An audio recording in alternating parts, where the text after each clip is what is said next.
Welcome this morning to this live webcast that we are having today. We are live from University of Southern Denmark in Odense, and together here today we will be discussing, as the title says on this webinar, can universities do more than just provide facts? And the reason for that is that we are here at SDU, a university that has devoted itself to work with the UN Sustainability Development Goals, or what we call the SDGs. But what does that mean for a university? How should a university work with these goals, and perhaps should the role of the university change? These are the questions that we will follow and discuss in this event today. With us here today are two experienced scientists. One on the far right side is Sebastian Mernild, Prorektor here at the University of Southern Denmark. He's just been here for a month or so, but he has been a climate scientist for many years. And the other one joining us in the center bit of the picture is Hans Bruyninckx, that is the director of the European Environment Agency, the EEA. So we have here two experienced scientists. They both, in each their own way, have been working with climate science, environment, and in that way also the SDGs. We'll get back to that. I could present very long CVs for both of you, but just to pinpoint some of them, can say about Hans that before you headed the European Environment Agency in 2013, you were also a professor in political science of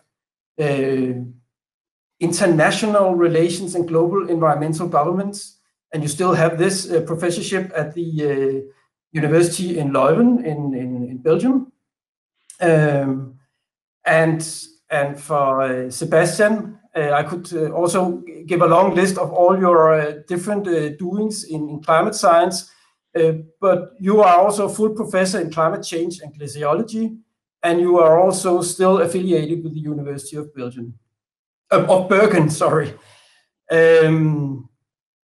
But before we start this discussion, I would like, I've asked you, Sebastian, to bring us a picture of the one you were before you became a university leader that you are today. Now we should on the screen see a nice picture of you digging with a big machine down in some ice at a glacier in somewhere in the world. And that was your old role, Sebastian. You're a scientist collecting data and then just giving the data to the society. But when we talked about this discussion today, you said you are thinking or considering if the role should change for the universities, not only to dig data out and give them to society, but to change the way they act. And I found a quote where you said, when you became Prorektor, that, and I will be quoting you here, you say, "It is my clear goal that with my research, education, and management skills, I can give SDU's ambitious SDG agenda even more momentum, and thus increase the value that universities create for society." Could you could you tell us what you think when you say this, and do you really think that the university should change the way that it acts? And that's a question for you. Yeah, thank you for the question, Peter. I think this university is doing a great and an amazing job, but even though we are doing things good, I think we can always be better. And with my profile as being like a climate scientist with focus on reasons for this changing climate system and also looking into impacts, specifically due to glaciers and ice caps, ice sheets, related to global sea level change. I have a different background and profile. combined with along like a profile within management and leadership. And I can see not only here at SDU, but also at other Danish universities, the climate science is, for instance, not very strong integrated, but also how we use the climate science in our cross work, like our interdisciplinary work. I think that we can actually gain from having like a guy and me on board in like the leadership here at the SDU. I have a profile where I can bring things to the table. I see things slightly different, but also I know how to combine things, how to look across different disciplines, but also to look across different SDG goals or topics. And I think where I have benefited most as a scientist is actually not only to look into like monoscience issues, but also to work among different other topics, to work across disciplines, right? And I think if we need to succeed as a scientist, but also as a university, we should use this cross-work stuff as our step towards bringing science like into the society. Because we are right now facing a big challenge. We see increasing emissions of carbon dioxide and methane. We see increasing concentration of those two components in the atmosphere. And we see like a warming climate, a more wet climate, and a more extreme climate. And if we need to understand these topics, we need to have science well integrated in our decisions, right? But also if we are talking about adaptation and mitigation, we need to understand how these scientific aspects can be used like in like a proper way, so we can actually push forward towards our policymakers, stakeholders, members of parliament, to make proper decisions and laws towards how we can reduce, for instance, greenhouse gases to the atmosphere. All right. So Sebastian, you see that what I hear is that you are wanting or seeking a role where you don't just deliver the data, but at least make sure that they will be used in the political system. And then perhaps that would be the question for you. I have always had that philosophy that the data should be used not only by me as a scientist, but also by the society, right? And also being like a member of the IPCC, I'm now a lead author on the IPCC board. By being like on the IPCC, we take the science, we evaluate, we do different kind of evaluations, and then we brought this into play to the politicians and to the members of parliament, right? And I think building this bridge between science and policy is quite important. And one way is through the IPCC, another way is by bringing your science into the media. So the politicians, they need to act, they need to understand what is going on, and they need to have an opinion about what science is and how it can be used in the society. All right. And that could perhaps be the question for you, Hans. Sebastian wants to make his data and knowledge more used in the political system. Should the universities change their role? And when I'm asking you, I should underline that. When I'm asking you, you have been in the EEA for many years, and you know sort of the political system, the way that the EU system uses scientific data. The EEA is not a university, but still you collect data on the environment for use in the political system. Therefore, I could ask you, do the universities need to change the way they act? Should the universities, be political activists in the future? Well, I don't think that the key role of the university is to be political activists. Yeah. At the same time, I think that universities are not operating in a vacuum. They should understand the society in which they operate.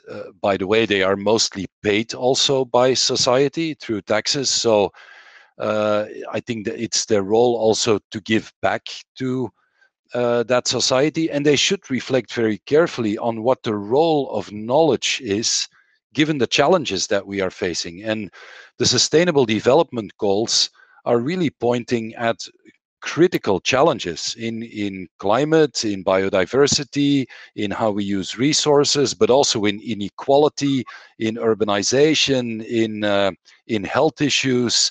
I mean, all of the gender issues, all of these issues that are out there, and they all require knowledge. They all require the best possible knowledge, and that knowledge needs to become more actionable. And I think reflecting on the role of knowledge in societal change processes and assuming an active role as a knowledge player, and universities are really important knowledge players, that is very critical. Now, that is not evident. Some people say the data speak for themselves. I say that is utter nonsense. The data do not speak for themselves. They require context, they require interpretation, they require connection to other data to really put them in a systemic understanding. They need to be connected to actors that can then do something with data. And I think universities could do better in that by being more conscious about it. How should they do better? How should they take on these tasks? I guess the EEA has a role to play in making the data available, but how should the university themselves be more active in that process? Well, I think that if universities would, as one of their core ambitions, frame and invest into placing their knowledge in societal debates and engaging with societal actors rather than speaking to society, engaging with society, and also rewarding that in the university. And that doesn't need to be for everybody. I mean, there are people who probably that's not where their big talents and their big drive is.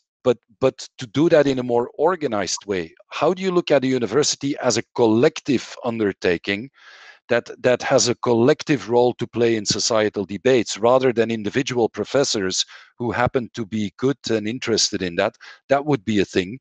And also working with institutions, organizations that play this critical role of connecting hardcore science to policymakers, like what Sebastian said, the IPCC is doing that. Yeah, at the European level, our agency is doing that. At the Danish level, there are other institutions that do that, and being very conscious of that role and that connection, I think could play a really positive push, could be a positive push for integrating science better into policy making. And are you doing that, Sebastian? I know you're very new in this role, but are you very actively and conscious about how you give your information or interact with these different actors in society? I think we are doing this here at SDU, but I think we can also be better, for sure. Because I think it's important that we connect, but also engage into the system right around us, into policy making. Because we know that science-based knowledge and innovation for society is very important nowadays. And of course, we probably have to rethink and think about how we can be better, because we are now in a very, let's say, urgent situation, right, where the emissions are increasing, the temperature is increasing, we are seeing dramatic changes in our climate system, but also in like other SDGs. And we need to think about how we can avoid this, how we can all go towards like better solutions, more sustainable solutions. And by doing so, I think we need to interact more actively with the society, not only as individual scientists, but also as institutions. Could you give some examples on how you could do that at SDU? Then I will have to think about that. But I think we need to coordinate inputs.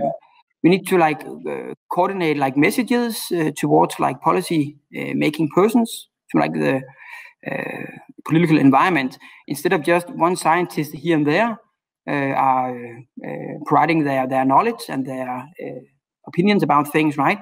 So I think that things can easily be coordinated in a broader way, likely not only for us, but also for other Danish universities and also universities around Denmark, so to say. Yeah, Peter, if I may, one of an example could to think more in systemic at the systemic level. If you think, for example, of the food system, yeah, if we want to change the food system, first of all, it's not only the agricultural stage, and we need to think about the input industries. That's where chemists come in, where agronomists come in, where soil scientists come in, where climatologists come in, because we will need to adapt to a different climate in which we produce our food. Then you've got the production stage, but then you've got the whole stage of distribution of value chains, the link with health issues, the link with norms and values and choices. So if we have this more integrated view on societal challenges, I think by definition, this should stimulate debate on how people that are top specialists in these various parts of the system can play their role. And I think that is not how universities have been set up in the last decades, where they are highly segmented, and those professors who work on distribution issues in the food system or health aspects hardly know who their colleagues are who work on the soil part of the system. So that integration, I think, is a basis of being more relevant when we need systemic change. Yeah, so I think Hans is right. It's like integration, but also breaking down barriers, right? Because this is what we need. We need like connectors who can connect the academic with the world around us, right? So we can better understand each other, because some places it's different cultures, right? And we need to understand the good things and bad things from both sides, right? So we can actually act more actively compared to what we have done earlier. Have you got enough cross-sectorial work or science being done at the SDU, or should you do more at that? And the question also for you, Sebastian, could be, well, if you need connectors, if you need to connect more to the outer world, is that the scientists themselves that should do it, or could you somehow take other people in or have other roles at university that should take care of this? Or do we actually need to shift the role of the scientists from being specific, as Hans said it, on one topic? Should we have scientists doing more cross-sectorial science as well? Many questions in one, I know. Yes. I think we have to do it like at different levels, right? Of course, scientist to scientist, institute to institute, but also from the leadership. We should also make it clear that we emphasize and we would push forward towards more interdisciplinary work, because I think this is what is needed if we are going to solve those big sustainable issues we are facing, right? We cannot do it like alone on one institute or within one scientific topic, but we need to integrate and we need to work across boundaries. Otherwise, it'd be very, very difficult, because if we need to solve the issues around us, right, globally, then we have to work together. We need to speak together. We need to understand each other. And I think this is like a first step. And by doing so, we could need some help from people understanding both sides, right? So they can connect the different environments to understand each other better compared to what we see today. Hans, you come around in many different European countries and see a lot of universities. Can you give us? Do you have examples on university that has attacked this challenge in different ways? Yeah, well, first of all, yes, by now I think there are a couple of networks of European universities that look at sustainability as the sort of needle on the compass. So I think universities who want to be inspired and be in a learning network around that, they've got a choice now to join that type of network and to play an active role in it. And then there are universities that have had this more societal challenges approach and interdisciplinarity at the core of how they teach. An example is Maastricht University in the Netherlands. Another example is Wageningen University, that has a very much a sort of integrated view on what they call the life sciences and the food system approach. So they have that tradition strongly built into a lot of what they do. And that doesn't lead to people who don't have their own specialization. because I think the message is not that we don't need top specialists. It's not pleading to be a mile wide and an inch deep. It's pleading to connect those who are really good deep scientists to each other. And from the start, when you train young minds, students, young scientists, to make them understand that their discipline is part of a larger knowledge undertaking that is responsive to more integrated, larger societal issues. And if you do that from the start, you have a higher chance that people don't become, these really narrow, within their segment, their own little bubble people, and that's what we need. There is even some thinking out there that says that being a generalist, meaning seeing the links in the system and playing that role of connector, that is becoming a specialization in and of itself. Yeah, a sort of systemic transition scientist, and there is something to be learned by universities from that thinking.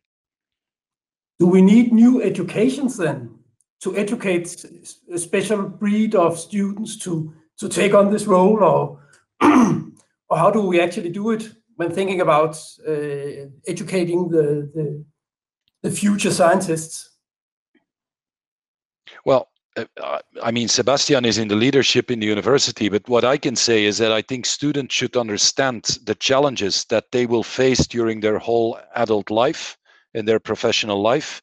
And that's not only climate and biodiversity and resources, it's also the aging of society, migration issues, the balance between our own intelligence and artificial intelligence. I mean, there are so many challenges that we know will be part of our reality. So understanding that is the world in which they will be operating is important, I think. And then I think the university could reflect at the higher levels, masters and advanced masters, whether it would not be useful to have a number of them that are driven by these societal challenges, where they bring together people from different disciplines to work in a very different way, and to connect also very explicitly to the outside world, to the key policymakers in that field, to the key economic actors in that field, to the key societal organizations in that field. So that would be one way of dealing with that. For a rather semi-old guy like me, it almost sounds like you're talking about the way that we had Roskilde University in the old days in Denmark, doing project-oriented and work and student programs. But what about you, Sebastian? Do you think that I don't know if you agree on that, Hans, but this way of working with your both education and science, could you see SDU taking on some of these ways of doing master programs, for instance, Sebastian? I think it's important that we are standing on a scientific platform, right? But that one should be put into play, so we can do comparisons. We can, we need to understand how our own science can integrate with other sciences, right? To again get a better understanding about these societal challenges, right? And we can only solve those by again looking interdisciplinary, right? And that is both into the education system, but also when we talk about science. So my opinion is that we should probably do that as an early stage as possible, but we also need like a foundation to do this on, right? So I don't think we can do it right away, but we can do it like over time, and then integrate the different kind of sciences to get this broader and understanding about like the challenges we are facing. So introducing it when they have a base that they have to work on. Of course, you need a base. Like you need first of all a base, right? And then from that on, then you try to look into different angles and perspectives, and then you're starting building up, and then you're combining and you're trying to understand why things are in one science compared to other sciences, right? So so I think slowly over time you can build up and you can integrate more and more. Does it make sense to you, Hans? Yeah, absolutely. I think this idea of having a strong platform, and I think SDU is a really strong university. It's a place of excellence, and then reflecting on how you can get more societal value, but also scientific value out of making these connections. Because I think if hardcore scientists understand each other better and engage in a type of discussion about what they contribute to societal debates with each other, they will become better scientists and they will become better professors in their teaching as well, and when they engage in societal debate. So if you think of typical organizational thinking, where they say you've got a vertical organization, but also this more horizontal, connecting, matrix organization type thinking, I don't think that the traditional university is a very strong matrix organization. Yeah. And if we're dealing with systemic problems, probably that should be reflected in the day-to-day business of a university better, because you want systemic answers. Yeah. And I think due to the SDGs, we had that possibility, because that go across different faculties, right? And everybody can see their science being played in towards these 17 different topics regarding the SDGs, right? So I think this is a very nice opportunity to do cross-faculty science or education, for example. Okay. Well, it sounds like you both agree on the interdisciplinarity as a key factor in this. In connection to this, or perhaps it's a new topic, I would like to ask you both, actually. But does all this also mean that we need more applied science? Because in Denmark, it has been a discussion, and I guess all over in the academic world, the difference, or what should we focus on? Is it right to focus on the basic sciences or the applied sciences, or do we need both? But does this mean that we need a shift, that we need more applied science? And I'll ask you, Hans, first. Yeah, well, I think it's a false dichotomy. Yeah, to say that theoretical or basic science is more important than applied science, or that it's better. And unfortunately, for a long time, that's how it has been treated in the university reward system. I think I would like to make a difference between good science and bad science. There is really good science in theoretical foundational science, and there is good science in applied science. And there is bad science in both as well. So yes, of course, we also want science, or at least part of science, to be applied, to be actionable, to solve societal problems. And then there is more than enough discussion to be had on which solution we choose, or the distributional aspects, or the ethical aspects, and all of that. And you notice that in the medical sciences, medical science is very hardcore fundamental science. But we sure enough wanted to be brought to our bedside when we're in the hospital and to solve our disease. So there is a good chain that runs through science. And I think emphasizing quality there, and emphasizing the fact that you need scientists that do in each part of that and then connect them, I think is important, more than making that distinction as we've done so often in the past. Right. It makes sense. And I guess the question could be for you, Sebastian, and perhaps we were even, if it was possible that we could see the photo now, I don't know if that would be a possibility, but I could ask you, when you were, and still is, of course, a climate scientist, were you doing fundamental science, or was it also applied science? And I guess, how do you see on this dichotomy? Do you see it as a false dichotomy as well? I think it's very important that we do both. You cannot do applied if you don't have the theoretical background, right? And today, as also mentioned earlier, we see big challenges globally, right? And we cannot solve those if we don't do applied science. This is for sure, right? So I think like combining those two is very, very important, and we cannot do one without the other. So I think, and over time, I think applied science have been even more important, so to say, because we are now in a situation where we need to solve these global challenges, right? And if we are not able to do this, then we have an issue, so to say, right? So to come back to your question, I think we have to do both, for sure, and also to reflect a bit about Hans's comments. I think it's more about like not one or another, but it's about like he said something about good or bad science. I think yeah, there are good or bad scientists within both disciplines, right? But I think this is important. The applied is important for us to continue the development we are facing and to continue the understanding these challenges we are facing, so to say. So when the Danish government want to earmark money for green science, you're not opposed to that, or think that could be a problem for the basic science or the fundamental science side? No, not at all. I think it's quite important and quite timely, and it's not only the Danish government putting funding into like green sciences. Also at EU level, a lot of money has been placed now, and that tells me that in a European context and in a Danish context, but also in a global context, it's very important that we have applied science.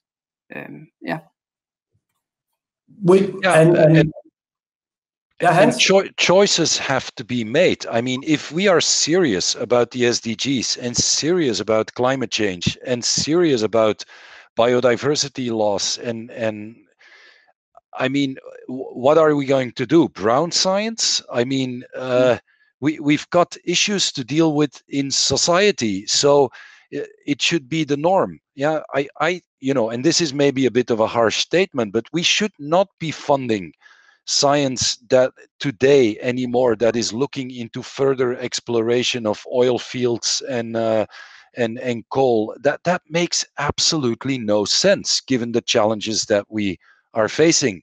And actually, it's the European Investment Bank of all institutions, that has made that very clear. Starting in 21, they will no longer fund projects that are in carbon-based, or in fossil fuels. Well, those are choices to be made, and as universities, we should be, and knowledge institutions like our institution, we should be at the vanguard of that rather than the followers. Yeah. So your advice to Sebastian would actually to look at the different programs and see, are there anything that we shouldn't do anymore in the future? Not only what we should do more of, but also I will give him the word on this question. And I won't ask you the question, Sebastian. That would be fair. But I would ask you, Hans. See, when we talk about funding and we talk about the European system, can you tell us, and as with a deep insight in how the European system think and also the research programs, what do you see for the coming years of how could we think about, or how will the funding and the EU system look and on working with the SDGs in the future funding of science programs? Well, let's put it this way: for the next 5 years, but with a strong reach to 2030 and 2030 as a stepping stone to mid-century, the European Green Deal is the needle on the compass. Yeah. And that permeates into all policy areas, including research and development. So there will never be more research funding available in the EU, and that means not in any other place, I would say, on the planet in such concentrated way for the types of challenges that we have been discussing here. So tapping into that and forming the right networks of top research institutions and researchers will be critical for any university with high ambitions like Southern Denmark University to play a key role in that. And I think it's rather obvious that Europe is framing this in the context of societal challenges. Yeah, it's the energy transition, it's the food system, it's the climate challenge that is there. Also increasingly biodiversity, the link with mobility solutions that are compatible with the 21st century boundary conditions. So that is the type of research where the money is going, and for good reason. I mean, that it's rather obvious that it is for good reason. What I would like to emphasize is that there is also quite a lot of money available for those who are working on bringing that hardcore science into solutions. And solutions often end up with companies that need to develop new technology, with companies that need to make sure that they are supported in creating markets for solution-oriented technology, but also for the type of society that this lands into. So social scientists, more economic orientation, all of that is embedded in the research programs. And how do the Danish university meet this challenge? Are they ready to take on this? How well equipped are they to go into this? Well, some would say fight for money, but just to go into and be an active player in this research challenge that we are facing. Well, Sebastian, I think, yeah. Yes. I think that we could be better compared to what we see today. From my experience back in Norway, right? I know that they had like a clear strategy that we had to bring more money back to Norway compared to what they provided into the EU system, right? And I think the same strategy should be also happening here for Denmark, right? That we need to bring back fundings for research from the EU system. And especially now where we have like the European Green Deal, so much money has been allocated to this. And of course, we should also look into that direction, because by only bringing in Danish fundings, it's not enough. And in the European market, there are big opportunities to bring in money, but also to work across disciplines, right? And this is the way we should head in the future, to use the science and find solutions for startup companies, make business cases and so on, so we can bring good solutions to the table, right? This is what we need now, but also in the future. All right, and when we take on this task, how would you say, Hans, with the European look on Danish universities, what should we improve? How should we do better? We have a track record of not being good enough in Denmark in getting EU funding when we compare to other nations in Europe. Well, look, it's clearly not a quality issue of Danish universities. I mean, Denmark has, for a small country, a rather limited number of universities, but they are of very high quality, and across the board, I would say, in the technical sciences, in the natural sciences, in the humanities, but also more on the business and economic side. The Copenhagen Business School is one of the few business schools in Europe that is really focusing also on sustainability. So it's all there. Maybe there is less of a European orientation in some of the Danish society at large than in some other countries. And I can look at my own field of study. I was in the political and social science department focusing on environment and climate policies, but for some time I was also responsible for the European Studies program at Leuven University. Largely successful program, attracting a lot of students and pretty much introducing students to the most important governance structure that is operating in Europe and with massive impact on the national level. I can only say that I don't see that in Denmark. A strong European studies program with maybe a particular orientation, sustainability and the role of European institutions as a core. That could help, I think, also to make the connection not only in hardcore science and the networks there, but also at the level of then use in governance institutions and in broader society. I think there is a bit of a lacking academic attention for that, and also a lacking political attention maybe for that. Okay. Does that make sense to you, Sebastian? Could you see yourself, or could you see SDU making a European-focused master program or study line with perhaps focus on SDGs? Yeah, I think it's important that we have our focus pointed towards Europe compared to much more than we see today, for sure. And what you mentioned here could be one possibility or one way of looking at things. But for sure, I think we need to like rethink and see how can we approach Europe much more compared to what we have done earlier. For sure, because there's a huge market there. There are huge possibilities for collaboration, again, on science and education, bringing back fundings, right? And we need to be better, for sure. And as Hans mentioned, it's both on the political level here in this country, but also likely at university levels.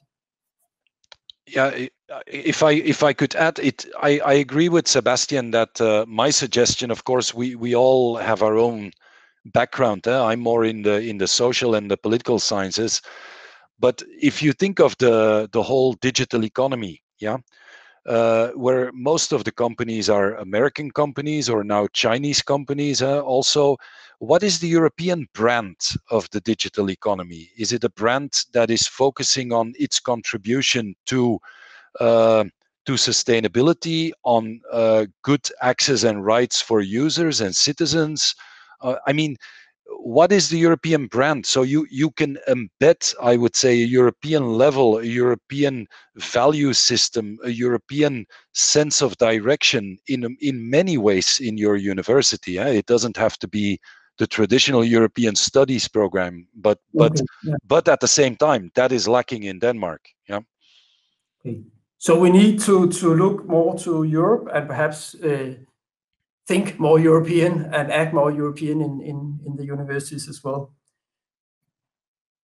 Gentlemen. Yeah, I think, yeah. Please, Hans, if you want to add. I think that is fair to say. Denmark has a bit of a special relationship with the EU, with opting out of a couple of things. It's also, when I look at election campaigns in Denmark and I compare them to some other countries, the EU is largely a non-issue. Whereas in other countries, it's often an issue. So, but yeah, let's see where this goes. But I would be happy to see a strong European studies program emerge in one or another Danish university. All right, that was a suggestion, I would say, a very clear suggestion that could be something that we would need here. I was just about to say that we are running out of time, gentlemen. So as I hear it, you are not like in each on your own world or thinking about this. You have some things that you agree on, and especially what we have been through here is that we need more cross or intersectional research at the university, but also towards society. Also, more thinking about how we use this knowledge and also how we connect to Europe.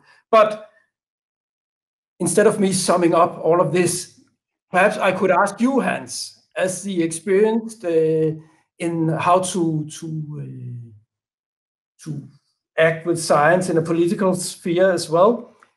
What could you give Sebastian 3 pieces of general advice or advice on how he should now continue in his new role as a prorector here at University of Southern Denmark?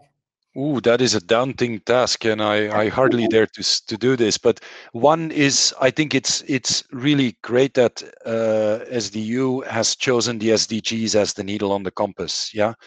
But the needle on the compass is the sense of direction. It's how far you go in that direction that at the end of the day is what matters. And so using that orientation now to really go in that direction, stimulating a discussion in the university on what that means, not for individuals, but as a collective undertaking, and then making sure that when you enter the university as a young person, that the whole environment radiates that engagement with a sustainable future. That would be my sort of guiding words for what they are worth. Thank you, Hans. And Sebastian, do you take the advice, and how are your thoughts on this discussion? I think Hans is right here. We have like the needle in the direction, and now it's about how far will we go, how far can we go, right? And I think one issue which is quite important is that we need to educate young people as ambassadors for the SDGs, because when they are done at the university, they will bring their knowledge, their background knowledge about the SDGs into different companies, into different leader positions, top leader positions, right? And by doing so, I think slowly over time, we will have this mindset about the SDGs in all our decisions, in all different aspects, both in the private life, but also in our working life. And I think this is a very important thing for the future and for the challenges we are facing. Thank you, Sebastian. I think that was a very fine way to round up and wrap up this talk and discussion we've had this morning. Hans, Sebastian, thank you for joining us. Thank you for sharing your thoughts. And we know for sure that you both will still work on ways that we could be better at doing something about the SDGs, the Sustainable Development Goals. And I know that the students will also be eager to join. Right now, just outside this office, there are 5 students looking very angry at me because time is running out. So we need to finish now.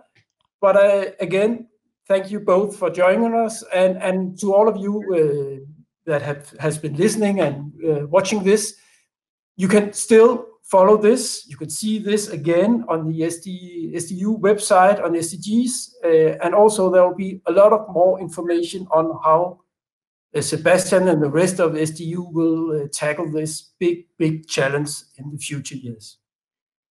Thank you. My pleasure. Yeah, my pleasure. You're welcome.